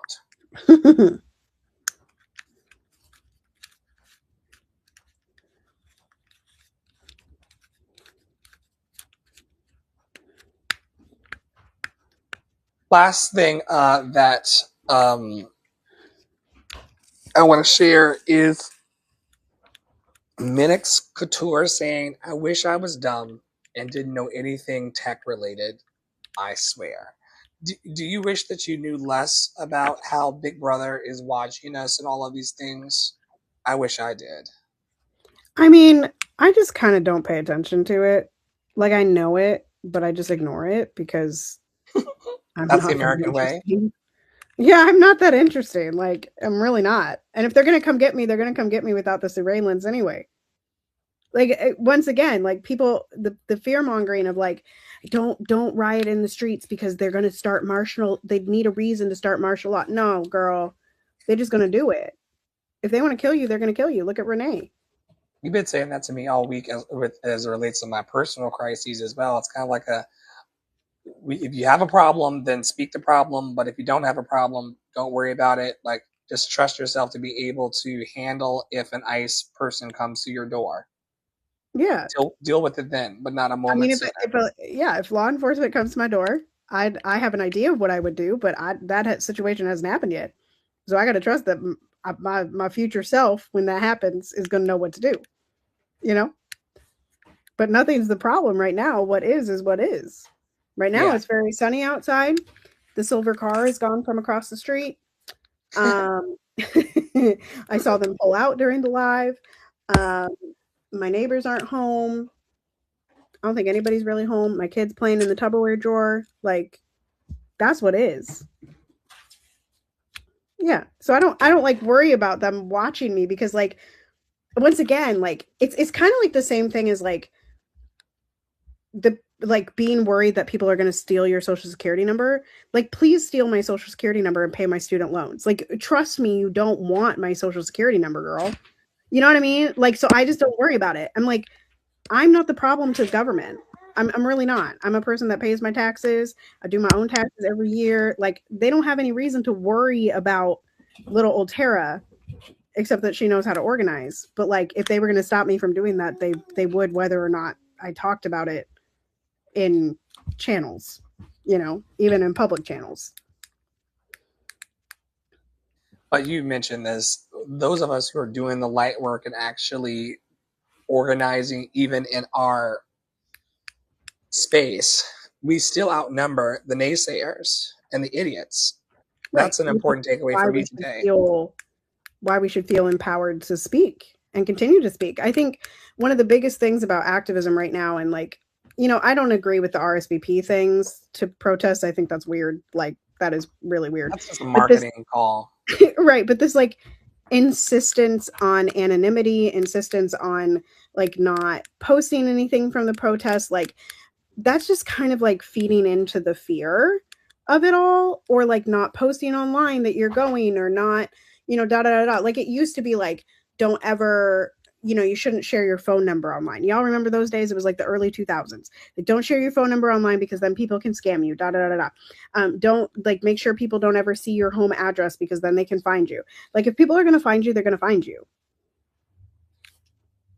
You know, like, and so let's stop blaming the victims of the thing that happens and start actually making the world safe. Like I guess that's it for me, is I feel like a lot of that is just like a scare tactic to make us all quote unquote behave, right, in a specific way, and I don't think that that's helpful, because I will speak my mind. And you will what? I will speak my mind. For sure, you know? for sure. Yeah. And just so you all know, because there's been at least one raising of concern, Love and Action Network is just as dedicated and unified as we've ever been. Once again, Tara is incubating a whole child and raising a toddler.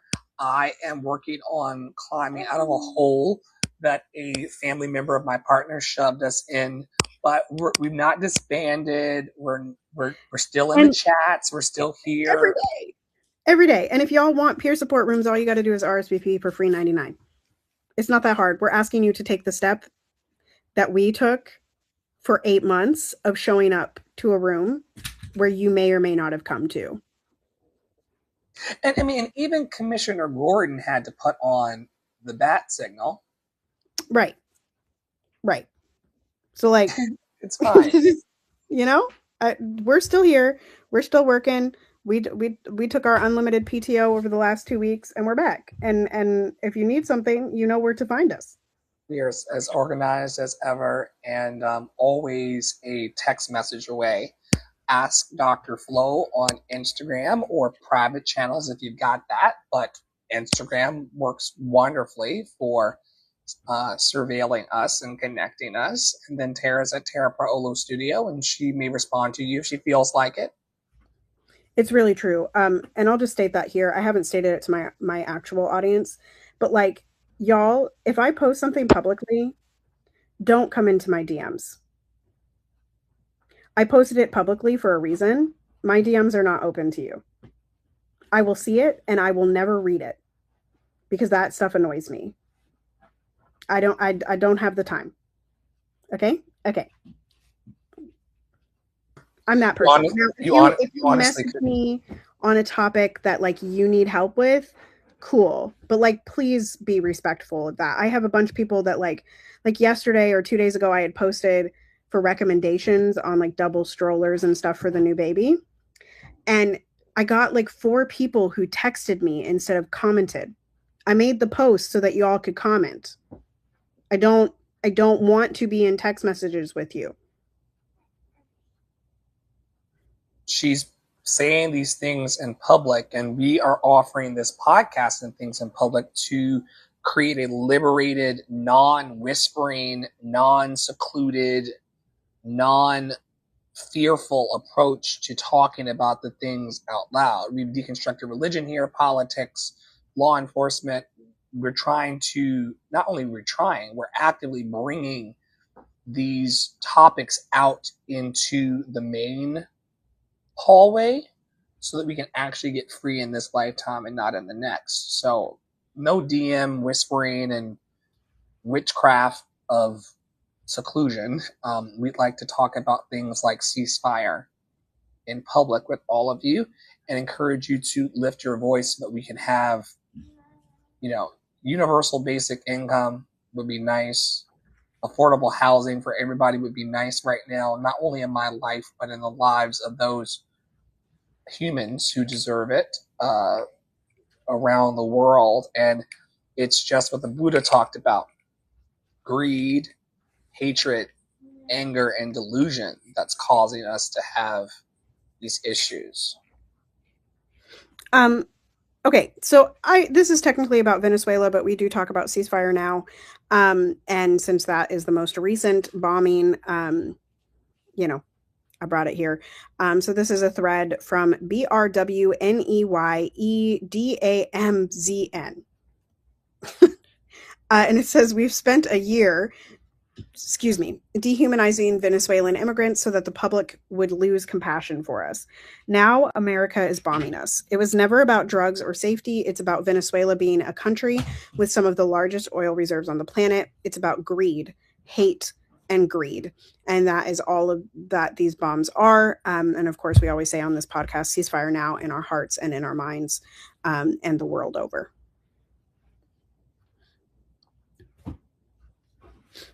Yeah, there's a war trying to happen in my chest and in my mind. And I know that there's a war happening in the hearts and minds of those who listen to our podcast and those who don't even know that we exist on the planet. It's important that we try to quell that and create a peacekeeping mission inside ourselves so that we don't throw the baby out with the bathwater as it relates to our humanity and our dignity and what we deserve. We're all worthy of a happy, healthy, and free life, and our ability to not be at war with ourselves and others is part of the solution. We also have programs here. For those of you listening on the podcast, the Adopt a Black Artist program is going strong. I've been adopted by people in the last week or so, and we are also helping others who would like assistance. This afternoon and this evening is dedicated to me going out, just like on The Deadliest Catch, and just putting my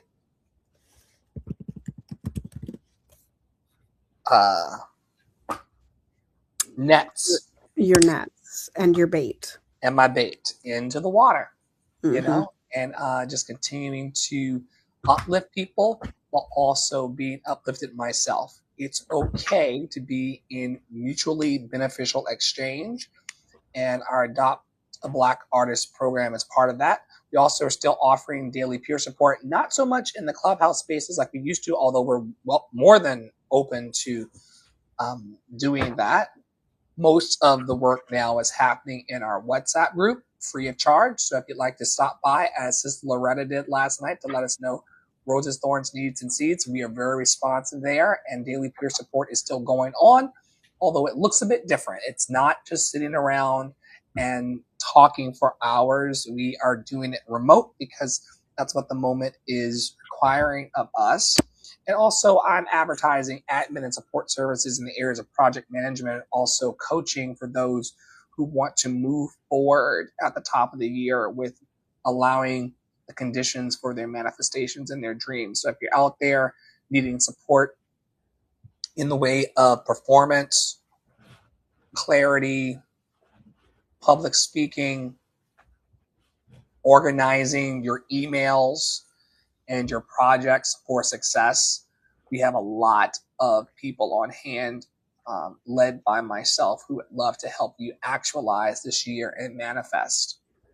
I'm going to be using my own services today and into the weekend in order to get things rolling along, because they're, like we talked about, ICE being outnumbered. I and Tara are outnumbered by the people who want to be encouraged by us. And so if you're out there and you're an encourager and you're like, where are the people for me to serve? Trust me, they're everywhere. They're waiting on your smile. They're waiting on your services. They're waiting on the gifts that you bring to the planet. They're also waiting on Dr. Flo and the Love Experience to come to town. If you want to celebrate the power of love through music, theater, and art, go to the website, lovedandlovable.bio.link, lovedandlovable.bio.link, lovedandlovable.bio.link, and I would love to connect with those who want to bring a new song. I am loved and lovable, shining unstoppable. I'm going to bring that to the planet. Tap into the website. It's going to look like this in the end. And I can't wait. I was telling Instagram this morning that the fact that I'm in extended stay, extremely expensive housing funded by the community and funded by Poppy Water and I's unit, the fact that out of this, and this is something that we're going to use for the archives later, it's that the fact that we're sitting here in front of a green wall in a hotel room, and that on the other side of this is going to come this expression. Mark my words, folks. There's literally nothing that can stand in the way of me sitting displaced in this hotel with this mock-up of what's to come. I'm going to continue to ask, believe, and receive. I'm going to continue to drink my coffee and mind my business and rely on the community of supporters the people who have given to us in the last week to help us sustain the mission and to stay alive and to stay safe. They don't have any qualms or disagreement with what I'm doing. The people who displaced me have an issue with what I'm doing. But the people who've given from their abundance to keep things online in the last week, they've never made an indication that they did not want this to be the end goal. You've seen online family members of Poppy say, "Get a job, you unhygienic motherfucker." The people who have been giving to us to fuel the love experience and to keep us safe, they want me on my job and on my life assignment doing this in the world and nothing else but it. And we're inviting everybody to, as Poppy would say, get with the program and to watch us rise in love. Love will rise in us. Love will rise in us. We are more than the pain that we carry. Tara, what you got going on? My child is learning to talk, as you can hear. I've got TPS Community Commons, which is a WhatsApp community. We've got Liberation Conversations, Blackening the Canon, as well as some private voice chats over there. I'm working on developing more of that and marketing it more. I also, on January 1st, released my second album, I Dream a World. You can purchase that at terrapriolo.bandcamp.com. You can also listen for free 99, 5 listens all the way through.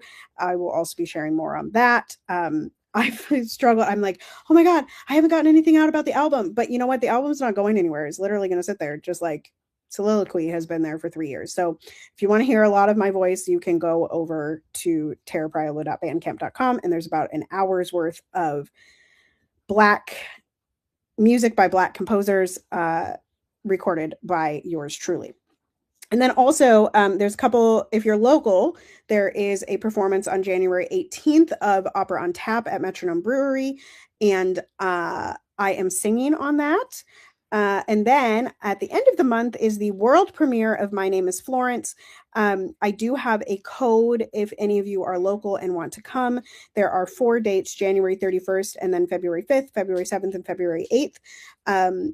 I have a code to get a discount, and it will be broadcast on NPR. I have to double check what date that is. I think it's the Thursday night performance. I think it's February 5th, but I will double check that as we get closer, so that those of you that are out of town, if you would like to listen, you most definitely can. And I do have a little solo, so you will hear my voicey voice, which I'm very excited about. So that's what's going on in TPS, as well as the usual teaching, etc. Yeah. Thank you, Tara. You are amazing. And I appreciate all of the love that you offered to this community and all of the love that you're putting out into the world. And I'm very excited about your project coming out and also your world debut. Did you tell them about NPR simulcasting? Yeah, I did. Very good. I was a little distracted while you were sharing because I'm not sure if I want to end the pod with this. There's been a new video. Have you seen the new video that's come out from Renee Good's demise? No, but I only have 4 minutes, so oh God, that's tragic. I have to go to a meeting. body cam? That's fine, dude. I'm not mad at you. Show your face. I'm not mad at you. That's okay. We don't change our plates every morning, just so you know. It'll be the same plate when you come talk to us later. That's fine. U.S. citizen, former fucking country. You want to come at us? You want to come at us? I say go get yourself some lunch, big boy. Go ahead. Out of the car. Get out of the fucking car. Get out of the car. Whoa! Fucking bitch.